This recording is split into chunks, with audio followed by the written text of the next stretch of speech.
Welcome back to Thom Hartmann University Book Club. We're reading today from Screwed, The Undeclared War Against the Middle Class and What We Can Do About It. This is from Chapter 3, The Rise of the Corporatocracy, and it's in the middle of the chapter. It's the subchapter or subhead is Feudalist Takeover. America was not conceived of as a feudal state, F-E-U-D-A-L, feudalism being broadly defined as rule by the super rich. Our nation was created in large part in reaction against centuries of European feudalism. As Ralph Waldo Emerson said in his lecture titled The Fortune of the Republic, delivered on December 1st, 1863, quote, "We began with freedom. America was opened after the feudal mischief was spent. No inquisitions here, no kings, no nobles, no dominant church," end quote. The founding idea of America was that our country would not be ruled by a handful of very powerful rich men. America was founded as a country ruled by we the people. And for democracy to work, there had to be a strong and broad middle class. Even at our country's founding, there were some who who couldn't quite shake the idea that aristocracy was the way to go.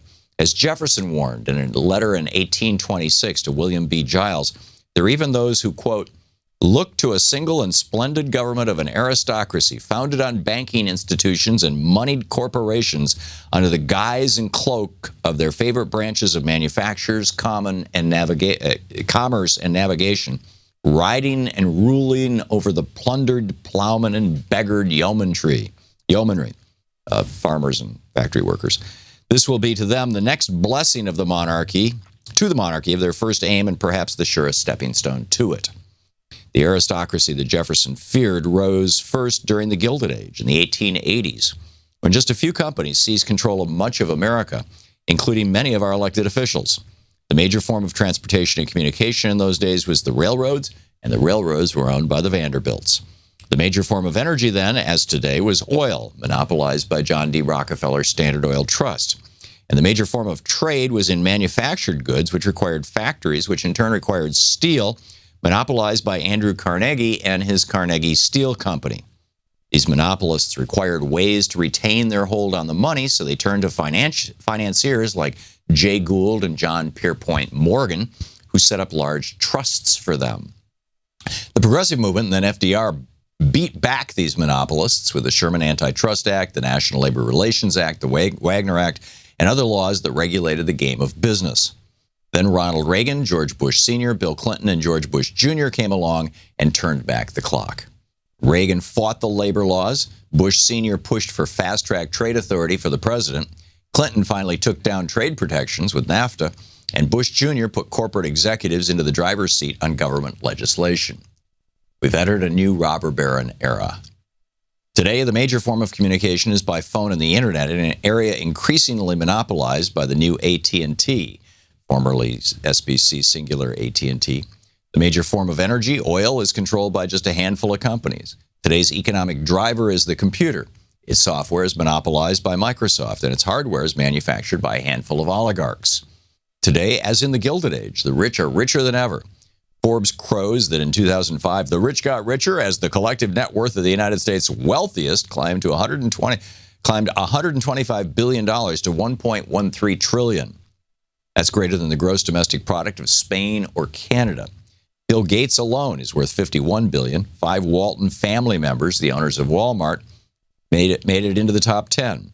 Meanwhile, median household income fell for the 5th year in a row. In 1972, the median income for a person with a high school diploma was the equivalent of $42,600 in today's dollars.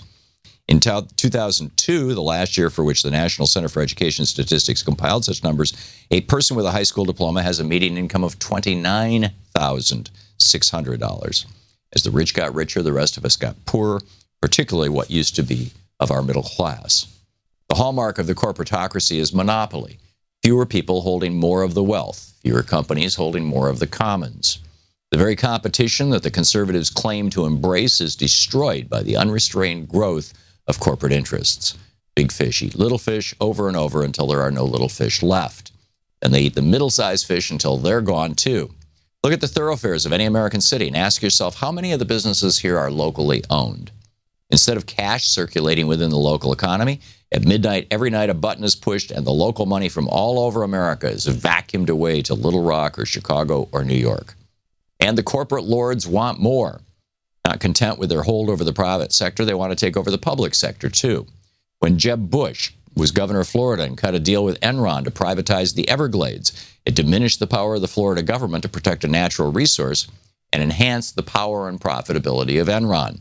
Similarly, when politicians argue for harsher sentencing guidelines and also advocate more corporate-owned prisons, they're enhancing the power and profits of one of America's fastest growing and most profitable remaining domestic industries, privately owned prisons.